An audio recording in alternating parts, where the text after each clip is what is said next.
सॼो ॾींहुं ॻोठ में हुयो। राति देर सां ख़बर पई त घर में न आहे। मालूमात कई त ॻोल्हा फ़ोला कई त हिन जा नंबर बंदि पिया रहनि। सुबुह ते ख़बर पई त बाग़ में को लाश पियो आहे।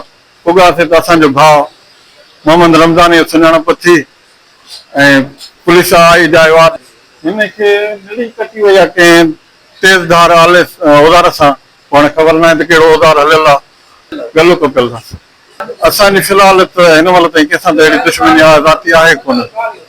सम्झो वधीक हिनजे मोबाइल में गुम थियल आहे। हिनजे मोबाइल में उहे नंबर हूंदा जिन सां हिनजो राब्तो हूंदो त हिन जाइ ते कंहिं घुरायो।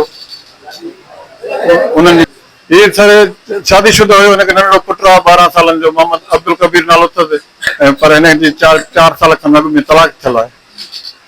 असांखे इंसाफ़ मिलणु खपे। कातिलनि जी जल्द खां जल्द जेतिरो थी सघे ॻोल्हा कई वञे। माइट को एक्सीडेंट थी पियो गिम्स में। उन खां पुछी आयो कार का आयो। राति जो 8 साढे 8 में पंहिंजे घर पहुतो। वरी पंहिंजे भाउ जे घर में कारी बीहारे उतां वरी निकिरी वियो। 2 घर आहे। हिकिड़ो भाउ जो घर अलॻि हुयुसि, पंहिंजे वरी पीउ जो अलॻि हुयुसि वॾो घर। भाउ सम्झो बाबा वारनि ॾे वियो। हुननि सम्झो त भाउ ॾे वेठो आहे। वरी 11 थी विया। 11 खां पोइ हिक भेरे ॿुधाईंदो असांजे न हुनजो असांजे कोन्हे को कोई ॻोल्हा कयूं त पोइ 2 अढाई ॻोल्हा कईसीं। नंबर बंदि थी वियो। 8:30 9 में नंबर बंदि थी वियोसि। सुबुह वरी भरिसां बाग आहे, जमील साहिब बाग सॾिबो आहे असांजे ॻोठ जे भरिसां बाग आहे वॾो। उते वरी मुलाज़िम सुबुह सां पहुता त हुननि ॿुधायो त लाश पियो आहे खजीअ जे हेठां। वरी असांखे ख़बर पई। पोइ वरी वियासीं त ॾिठोसीं त सभु साॻियो ई हुयो।